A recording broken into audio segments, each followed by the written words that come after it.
This is what an AR-15 sounds like. No, that's what the worst possible shooting form looks like. Leaning back, not aiming down sight, stock not secure in the shoulder. This isn't gonna go well.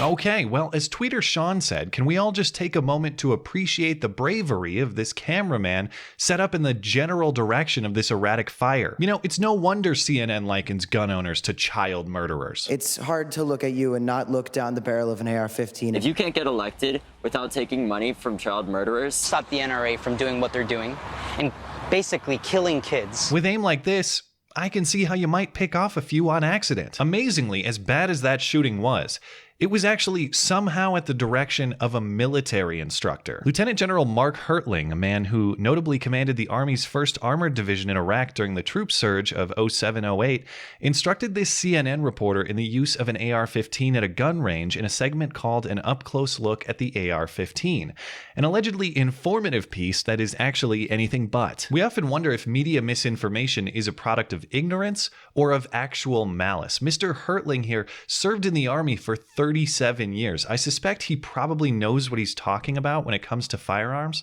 yet he obfuscates anyway. It appears he's not in this role with CNN as an objective firearms expert. He's in this role as an activist with an agenda. And it looks like blurring the lines between civilian and military weaponry is right at the top of that to-do list. He has strong feelings about the semi-automatic assault-style rifle, which is the precursor to a weapon currently used by the military, the M4. The truth of the matter is, they look almost exactly the same. So this is the M4 military rifle. Right.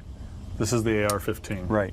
A lot of people will buy this just because it's cool and they want to appear like soldiers. If I put a big obnoxious spoiler on the trunk of my car, maybe a big front lip under the bumper, and if I put some big numbers on the side of it, if I deck it out to make it look like a race car, does that make it an actual race car? Now, it is true that Colt, the manufacturer of the AR-15, marketed that rifle to the US military in the 1950s, and it eventually served as the basis for the M16 and the M4 rifles that are still in service today. But that doesn't mean these rifles are the same thing, nor does it mean that simply looking similar is of any functional consequence. Those military rifles feature automatic fire modes. Hold down the trigger, get a burst or a stream of bullets. The AR-15 is a semi-automatic rifle like countless other civilian models. One trigger squeeze, one round. Originally built for the battlefield, a defining characteristic of the AR-15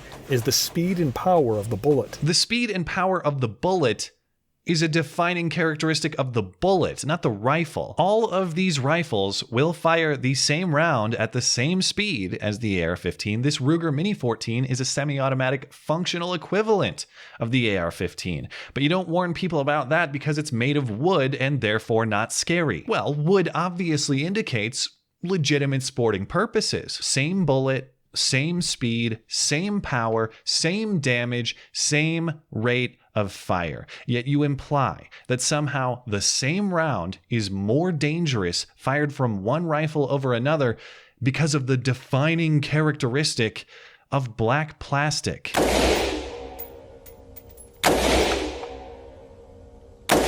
Now those are single shots. If I wanted to fire this on full semi-automatic, all I do is keep firing. Now I won't probably hit the target, but I'm going to fire about 5 shots. Fire this on full semi-automatic, by which you mean simply semi-automatic, the only firing configuration this rifle has. This is the nonsense that I'm talking about. This has to be intentional obfuscation. He has to be intentionally muddling terms to confuse an audience who doesn't understand firearms. Full semi-automatic is not a thing. There is fully automatic, meaning hold down the trigger, get a stream of bullets. And there is semi-automatic, which this rifle is, meaning one trigger pull, one round fired. When he says he's switching from single shots to full semi-auto, he implies he's switching firing modes. He's not. He's just shooting faster by pulling the trigger faster. This weapon in the wrong hands can be more dangerous than most weapons because of its capability to do a lot of damage in a short period of time and be irreversible. Can you name me a firearm that does reversible damage? Maybe a rubber band gun, maybe a paintball gun, maybe a pellet gun if you're lucky and it doesn't break the skin. If you get shot with a firearm, it is going to inflict significant damage. That is the nature of the weapon, and that is true for every caliber round and every firearm design, from handguns through rifles and everything in between. The impression CNN is trying to give you with this segment is that the AR-15's damage is somehow special, somehow unique from other firearms. Is it unique in the round that it fires? It is not. Is it unique in the rate at which it fires those rounds? It is not. Is it unique in the damage it can do? It is not. It is unique in one thing and one thing only: its precisely engineered capacity to make shrimpy CNN reporters look somehow even more pathetic than they already naturally do. All right, I mostly just wanted an excuse to play that clip again. I think I've seen it 50 times at least by now. I still laugh every time. And it is fun to joke, but there are some very serious breaches of journalistic ethics within this CNN segment. Presuming CNN would defend it as objectively informative, rather than just a fast and loose scare piece, I wish I could challenge them with a simple test. If I'm trying to assess the fairness, or the objectivity, or the accuracy of a given news piece, I try to imagine what key points someone who otherwise knew nothing would have gathered from that piece. In this case, that otherwise uninformed viewer would think that the AR-15 is itself a military design. It isn't.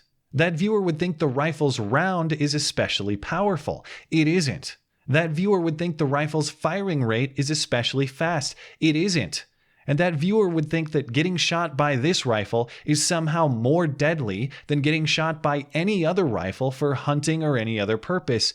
It isn't. And that's a lot of misconceptions to cram into a brief 2-minute segment. Far too many to be accidental, and far too many to be defended as objective and informative. So, CNN, if you get the defining characteristic of your news subject so wrong, what is the defining characteristic of your reporting? Is it truth-telling, or is it agenda-pushing? And what do you think is less accurate?